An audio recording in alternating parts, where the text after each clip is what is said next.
ఇప్పుడు మందకృష్ణ మాదిగ అనేటటువంటి వ్యక్తి మాదిగల పక్షమా లేకపోతే మాదిగ ఉపకులాలు అంటే మిగతా ఎస్సీ కులాలకు పక్షమా లేకపోతే పూర్తి స్థాయిలో మాలలకు వ్యతిరేకమా? వర్గీకరణ కోరుకోవడం అనేది మాలలకు వ్యతిరేకమని అనుకోవడమే కరెక్ట్ కాదు. మాలలకు వ్యతిరేకం కాదు. మాలలకు ఎందుకు వ్యతిరేకం అవుతాం?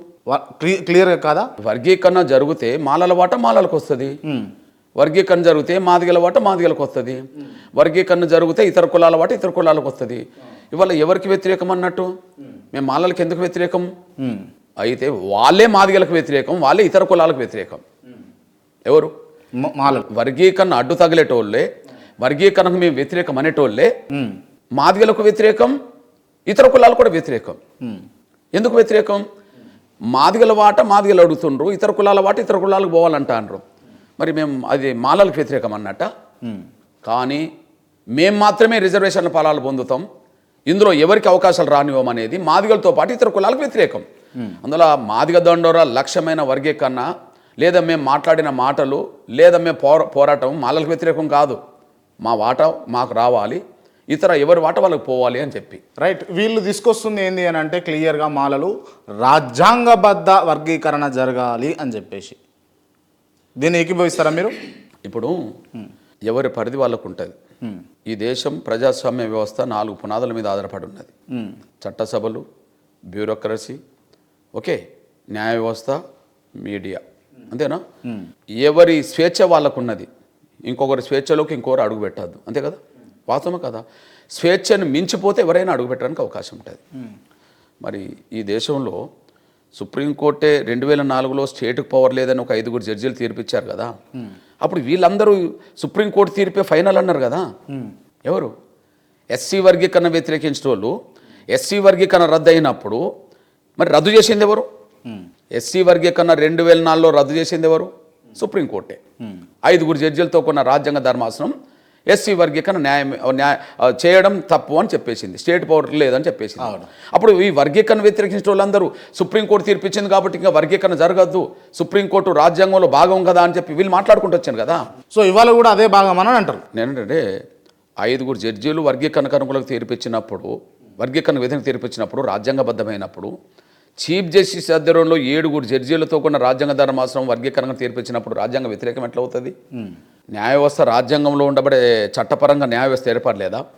ఓకే, బాబ్రీ మసీదు రామ మందిరం సంబంధించిన అంశం కొన్ని సమయంలో సుప్రీంకోర్టులో కేసు విచారణ జరుగుతున్న కాలం, మరి అంతిమంగా బాబ్రీ మసీదు రామ మందిరం నిర్మాణం మీద వచ్చిన సుప్రీంకోర్టు ఫైనల్ తీర్పే కదా ఇవాళ రామ మందిరం నిర్మాణం పూర్తి కావడానికి, బాబ్రీ మసీదు స్థానంలో ఇంకొక మసీదు ప్రారంభం కావడానికి దారితీసింది. అంటే సుప్రీంకోర్టు తీర్పు దేశం అంగీకరించినట్టే కదా. మీరెందుకు అంగీకరించలేరు? పోనీ మీకు అనుకూలం వచ్చినప్పుడు ఎందుకు అదే రాజ్యాంగబద్ధం అన్నారు? మీకు వ్యతిరేకంగా వచ్చినప్పుడు, మీకు అనుకూలంగా వచ్చినప్పుడు అదే రాజ్యాంగబద్ధం ఫైనల్ అన్నారు కదా. మీ స్టేట్మెంట్లన్నీ అవే కదా. మరి ఇప్పుడు ఎందుకు అది మళ్ళీ రాజ్యాంగబద్ధం కాకుండా పోయింది?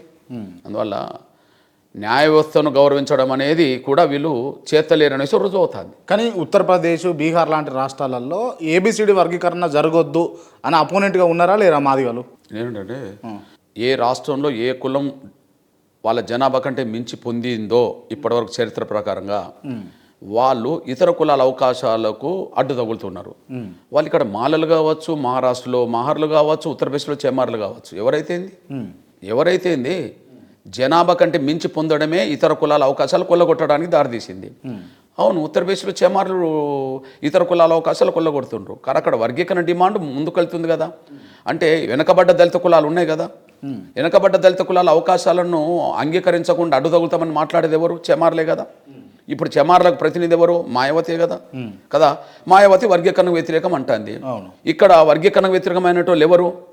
దళితులు 59 కులాల్లో మేము వర్గీకరణ జరగనీయము, మేము అడ్డుకొని తీరుతామని మాట్లాడుతున్నది ఎవరు? 59 కులాలు కాదు, 58 కులాలు కాదు, మాలలే అంటుండ్రు. అంటే ఎందుకంటారు? వాళ్ళొక్కరే ఎందుకు అంటుండ్రు? రిజర్వేషన్లకు ఎక్కువ లబ్ధిదారులు వాళ్ళే కాబట్టి ఇతర కులాల అవకాశాలు రావద్దని వీళ్ళు అడ్డం పడుతున్నారు. అక్కడ చెమార్లే రిజర్వేషన్లలో లబ్ధి ఎక్కువ పొందుతున్నారు కాబట్టి వాళ్ళు అడ్డు తగులుతుండ్రు. అందువల్ల ఏ కులమైనా తమ జనాభా కంటే మించి ఏ రాష్ట్రంలో పొందుతుండో వాళ్ళు వర్గీకరణ వ్యతిరేకంగా కనిపిస్తున్నారు. వాళ్ళు మాదిగల, మాలల, చెమార్ల, మహార్ల కాదు, లబ్ధిదారులు అందరూ, ఎక్కువ అవకాశాలు పొందిన వాళ్ళందరూ ఏ రాష్ట్రంలో ఏ కులమైనా ఇతర కులాల అవకాశాలను కొల్లగొట్టడానికి అలవాటు పడ్డారు. ఇతర కులాల అవకాశాలు రాకుండా అడ్డుపడుతున్నారు. రైట్.